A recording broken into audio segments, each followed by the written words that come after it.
મને પણ ભૂખ લાગી છે બહુ જ. મેં કીધું ને એટલે મને ખવડાવ્યું. This is Gandhidham guys. મારા ભાઈ દિનેશના ઘરે રેડી થવા માટે.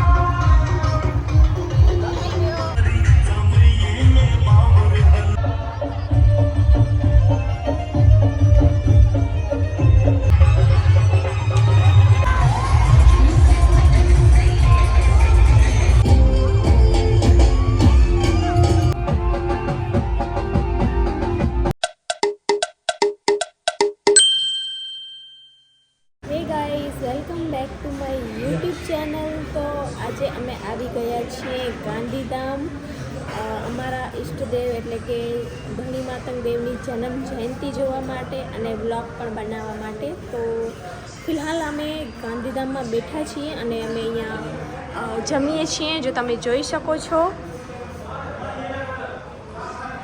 અમે તમને દેખાડશું ગાંધીધામની રેલી. તમે જોઈ શકો છો અમને બહુ જ ભૂખ લાગી છે અને હજી પૂરું જમવાનું આવ્યું પણ નથી અને આ ચાલુ થઈ ગયા છે. મને પણ ભૂખ લાગી છે બહુ જ.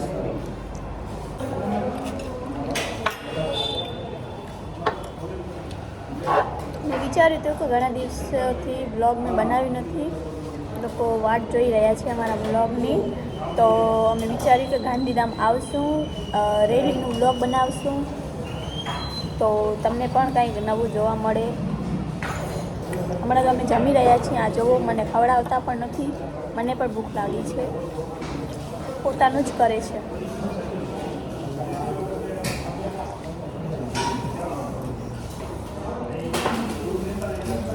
મેં કીધું ને એટલે મને ખવડાવ્યું, નહીં તો ન ખવડાવે.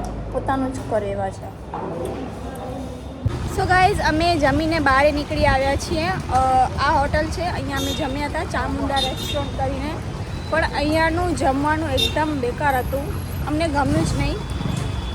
બધું ઠંડુ હતું.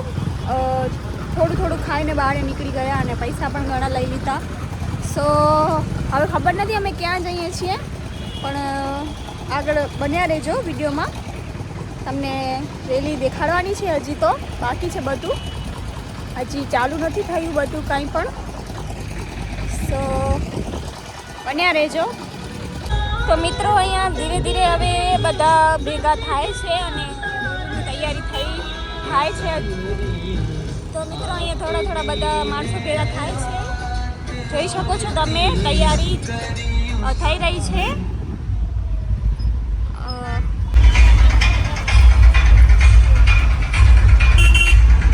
Gandhidham guys, this is Gandhidham. હજી તો જસ્ટ ચાલુ થવાની તૈયારી છે અને તમે જોઈ શકો છો પબ્લિક, હજી તો પબ્લિક આવવાની બાકી. This is Gandhidham guys.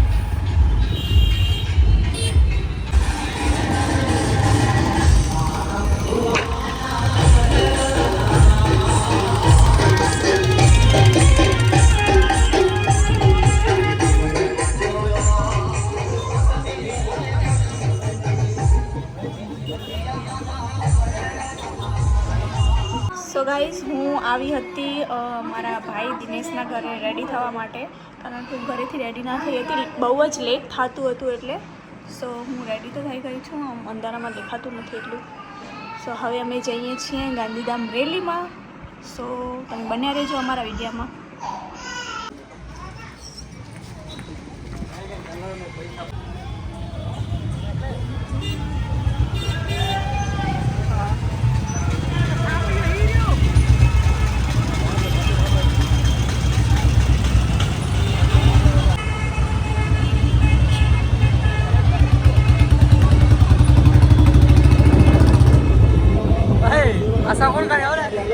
સામે મેં રમો બડે માયા દે.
फैन अची विया आहिनि चई माना करोड़ खनि हिकिड़ी फॉलोविंग जा डेढ़ और रुपया हिकिड़े फॉलो बैक जा 100 रुपया भगत पाया कड़ा दादा नहीं पाया दान डोनेशन करिए था ना 200 नोट नहीं था 200 जी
ગાંધીધામની જન્મ જયંતિ. જો કે તમે જોઈ શકો છો કે સૌથી વધારે અમારી મહેશ્વરીની પબ્લિક એટલે ગાંધીધામમાં જ, અને ગાંધીધામની રેલીનું નામ આવે એટલે પતી જાય વાત. અને અમે અહીંયા સ્પેશિયલી વ્લોગ બનાવવા માટે જ આવ્યા હતા, પણ લેટ થઈ ગયું હતું અમને, અને રેલી હજી ઘણી બધી આઈ થિંક ચાલશે, કંઈક 6:30 વાગ્યા છે. અને હું હમણાં વેઇટ કરું છું અહીંયા મારા પતિદેવની, કારણ કે હું મારી હિલ્સ પહેરીને થાકી ગઈ છું, અને હું અહીંયા વેઇટ કરું છું એ આવે અને અમે જઈએ ઘરે. તો મિત્રો હું અહીંયા વેઇટ કરું છું મારા પતિદેવની, કારણ કે ગાડી બહુ જ દૂર મૂકી હતી અમે, અને હું હિલ્સ પહેરીને ચાલીને બહુ જ થાકી ગઈ છું. એટલે મેં કીધું એમને કે હું અહીંયા વેઇટ કરું છું, તમે ગાડી લઈ આવો. અમને કંઈક 20-25 મિનિટ થઈ ગઈ છે, નીકળી ગયા છે, પણ હજી અહીંયા પહોંચ્યા નથી, અને હું અહીંયા એકલી બેઠી છું. પબ્લિક આવ જાવ કરે છે અને જોઉં છું, અને મારા પગ પણ બહુ જ દુખે છે. ખબર નહીં ક્યારે આવશે, બન્યા રહેજો વિડીયામાં. તો ગાઈઝ રેલી ખતમ થઈ ગઈ છે, અને તમે પબ્લિક જોઈ શકો છો. કંઈક 7-1 વાગ્યા છે, અને હજી મારા હસબન્ડ મને તેડવા આવ્યા નથી. ખબર નથી એમને હું મળતી નથી કે પછી શું છે, કઈ જગ્યા છે પણ મને નથી ખબર. અને આ પબ્લિક જોઈ શકો છો તમે. ફાઇનલી મિત્રો આ પહોંચી તો આવ્યા. હવે અમે જઈએ છીએ ઘરે.